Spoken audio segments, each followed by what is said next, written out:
player, and I mean he's defeated the likes of Huck and Geniuses at LAN, which is not many players who can say they have, and he's a strong player. But then again, we got Starnan, who is a little bit of a PvP expert. Might maybe add. I mean he got his own style, and I think he feels pretty comfortable in this matchup.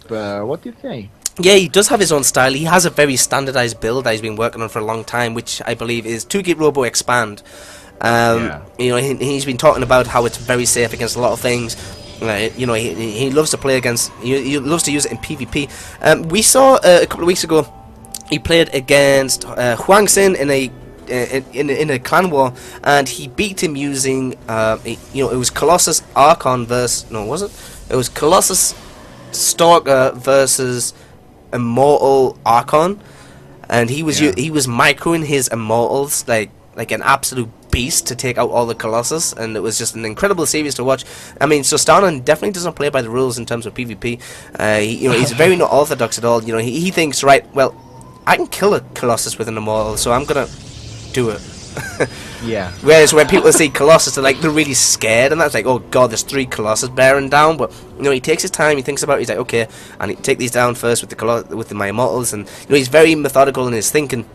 But I'll be intrigued to see what it is, what build he does go for, because we saw Seiplo go for a straight up 4-Gate against Orvix, and like you said, that really didn't showcase his PvP skills, as you will. But Starnan is definitely without a doubt more of a formidable opponent, with not trying to kind of belittle Orvix at all. He is a very good player, but Starnan is definitely an up and coming player, and I mean, you know him probably a bit better than I do, being Swedish and probably seen him at LANs and stuff.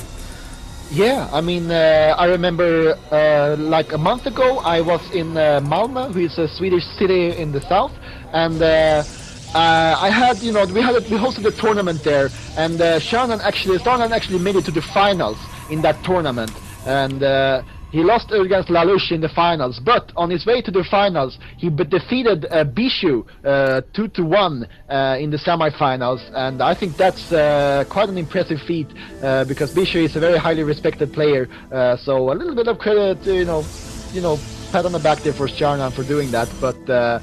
Yeah, it's going to be exciting to see what's going to happen. I mean, we saw earlier there Starnan really, being careful, sending out the probe, scouting around his base, looking for any type of proxy build. He's really, careful about, seeing, Seiplo might be, the type of guy who does a proxy in this situation. But yeah, he didn't do it, so we'll see. I mean, this time he doesn't save up that much chrono boost on his necklace, as well as taking the 2 gases, and so looks like we're gonna have a little bit of a longer game here, and I'm very happy for that. Yeah, well, Starnan just throws down the robotics facility. I'm wondering if he's going to throw down a second gate.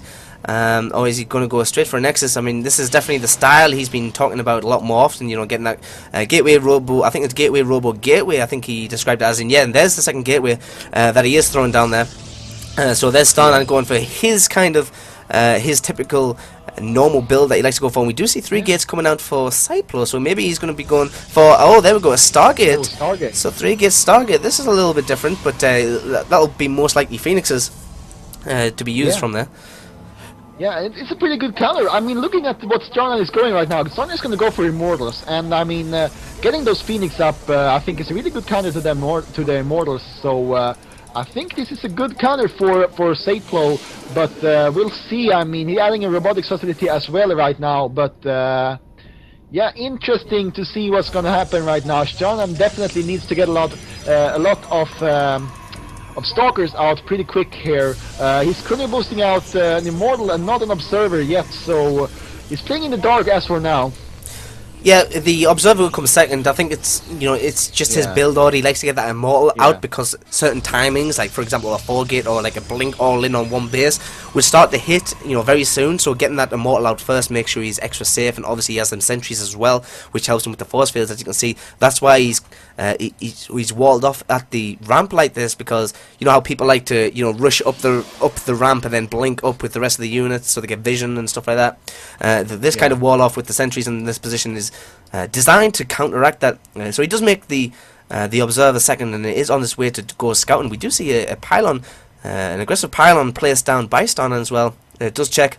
The natural of Seiplo sees that there is not a base, so he does not feel the need to go and expand anytime soon. If you notice, his opponent is only on one base. Now, he does see the Phoenix, so Blink has just started for Starnan. He does say as well, he has told me a couple of times that he can afford Blink on one base up until this point, and may pick off that probe. Would that Phoenix go down? No, the Phoenix does just get away. So Starnan is getting blinked for his Stargate, still only on 2 gates. So, and we do have 3 gate Stargate Robo from Seiplo. So, I mean, no guesses who has more production facilities. Yeah, I mean, do you think? I mean, Seiplo really showed his Phoenix very quickly there.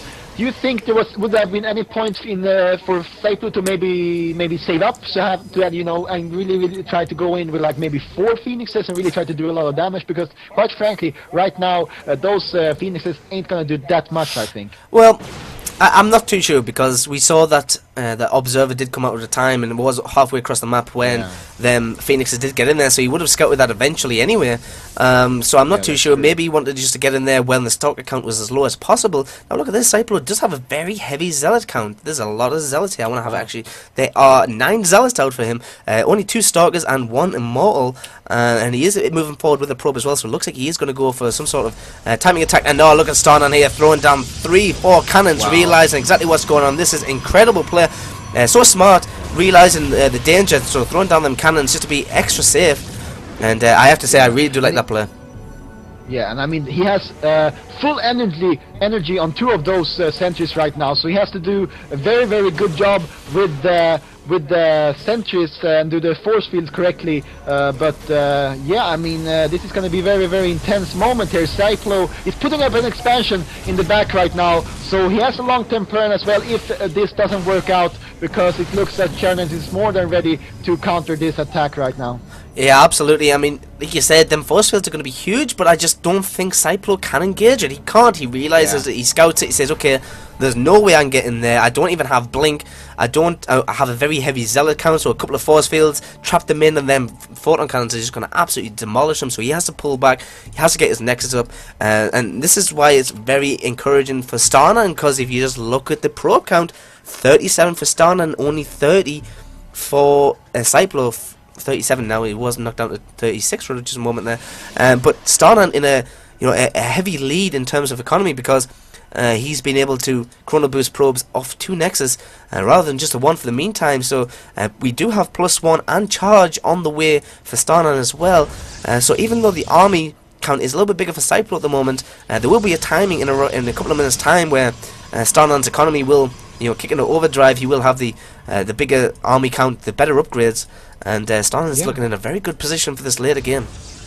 Yeah, and I mean, Starnan is really, focusing on these upgrades, just like you said. Still only on 2 gateways though, so it's gonna have to, throw down at least some more production buildings to really, get this going. Here we go, 2 more gateways, 3 more gateways even. So yeah, this is when Starnan really is gonna utilize his great economy. But we'll see what happens. I mean, he's doing a very good job with the Stalkers as well, making these Phoenixes basically useless, but good play overall by Starnan. And wow, another expansion by Seiplo, going up to 3 base right now. But looking at what Starnan probably is going to do here, which is an attack as soon as he gets his upgrades, what do you think about the situation that Seiplo is in right now? Or rather, do you think Starnan is going to go for an attack shortly, to punish this 3rd base? Well, I think he has to. You can't let that 3rd base get up. He doesn't know about it yet. He needs to scout it. Colossus tech is on the way for Seiplo. Colossus have just popped out. The first one anyway, and Thermal Lance is almost done. Now this is going to be interesting because he does have this high Phoenix count, and if he uses the Phoenixes to pick up the Stalkers, or a good amount of the Stalkers, well, not even that, just pick up the Immortals and the Sentries and that, like, how quickly are these Colossus going to rip through this army? I mean, it's going to be interesting how this battle micros out. I'm not overly too sure. He does have this heavy Phoenix count, so he could use it to pick up Stalkers. He could use it to pick up Immortals, or even Sentries. So, but for sure, Starnan has to move soon, because if this 3rd base gets up and running and starts mining and pays for itself, he's going to be in a very tough position. But here comes Starnan moving out on the field with these Stalkers, and if he blinks under these Phoenixes, which he does, he's going to pick off 2 Phoenixes there, and that's a very good move for himself. But 2 Colossus out now. Yeah, I mean he also saw the third base now. I don't think he has seen it before. And you know, Archons is being added to the mix right now, and that's a good thing for Starnan. I think he's really gonna have you know, good use of those. But this is gonna be a really interesting fight. Starnan has to first of all take down this third expansion and take it from there. But yeah, this third expansion is what he has to deal with. But 3 Colossus out, 4 actually right now, so a lot of them out for Seiplo right now. And this is going to be hard for Starnan, but very intense moment. Yeah, this is going to be all down to micro, and now I think he wants to just take out the third. I'm not overly too sure how he's going to try and engage us. Let's have a look. The Colossus Thermal Lance is done, so they will be doing incredible damage. Now it looks like Starnan is just going to back off. He is at a advantage in terms of supply. Starnan 140 to 119. It is quite the difference. Have a look at the probe count. He is 11 probes ahead right now. So the economy, even though 3 bases are up for Seiplo, he isn't able to fully saturate it. And Starnan is making more Archons, he is making High Templars, and he is morphing them into Archons, using these Blink Stalkers very nicely here, just kind of poking around, seeing if he can do damage in certain areas. But it looks like he's just going to back out right now, and maybe look for a push in a couple of minutes' time. But the longer we wait, the more Colossus are going to be out. I'm not too sure what he can do about this. Yeah, I mean, he wants to catch the Colossus in an angle where he can actually get close to them with either part of his army, but this is, yeah, maybe a good position for Starnan. He catches the half of the armor from Seiplo in a very nice position, but the position of the Colossus are so good. They're doing so much damage up there on the cliff. The question is, should Starnan continue this battle, or should he try to focus down the Nexus and get the hell out of there? Either way, he's gonna have to do something. Here we go, he focuses down the Nexus, and yes, he decides to move away, and I think it's the correct choice. Yeah, absolutely. I thought that it was incredible play by Seiplo. You know, keep them clusters up there. They're able to utilize their long range in doing damage. But he lost his third now, and Starnan is taking the third of his own. He already has the higher economy, so he can saturate the third base much more effectively than what Seiplo could do. Look, here comes the probe transfer now, and that is going to be a nice, healthy saturation of that third. So he is going to be having a nice, decent economy going into this later game.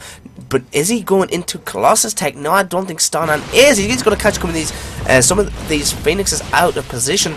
And he's going to take out quite a few pylons and then blink away. So utilizing this blink ability to great effect right now, taking out 3 pylons and supply blocking Seiplo for a moment. Now look at the supply differential here: 173 for Starnan, 138 for Seiplo.